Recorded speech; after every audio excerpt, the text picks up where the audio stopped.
Nós está cambiando, reemplazando o cabo existente que tem suaia, pero que ainda não passa na end of life.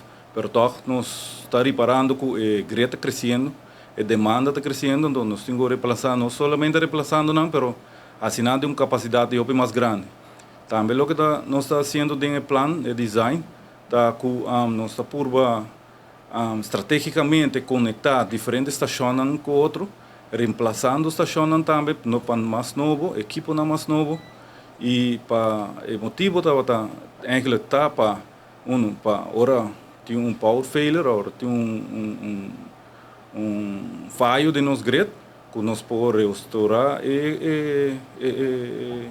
a corrente roupa mais livre que é possível.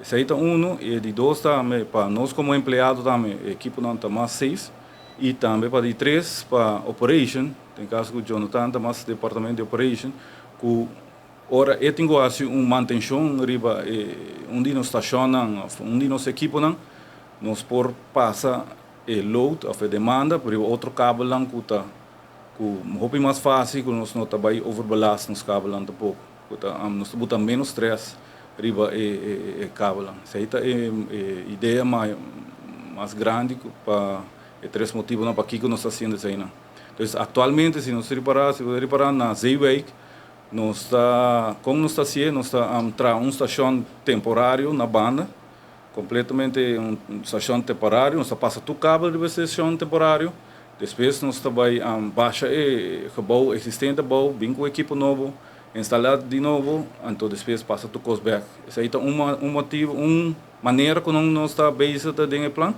E outra maneira também, existente também, gebouw existente também, nós está por direito e vem com equipo novo de engenho. Isso aí é plano que nós temos plano que ronda a rua nós fazer, incluindo a área de Pochiquito, Sabaneta, Yaraweg, vai arriba disso. E amor que nós não está chegando, Mário se tocou de solo shot, pero em essa vai em fase para nos molestar menos cliente possível. Então, dia nós lo chega com nós lo podemos menos story possível.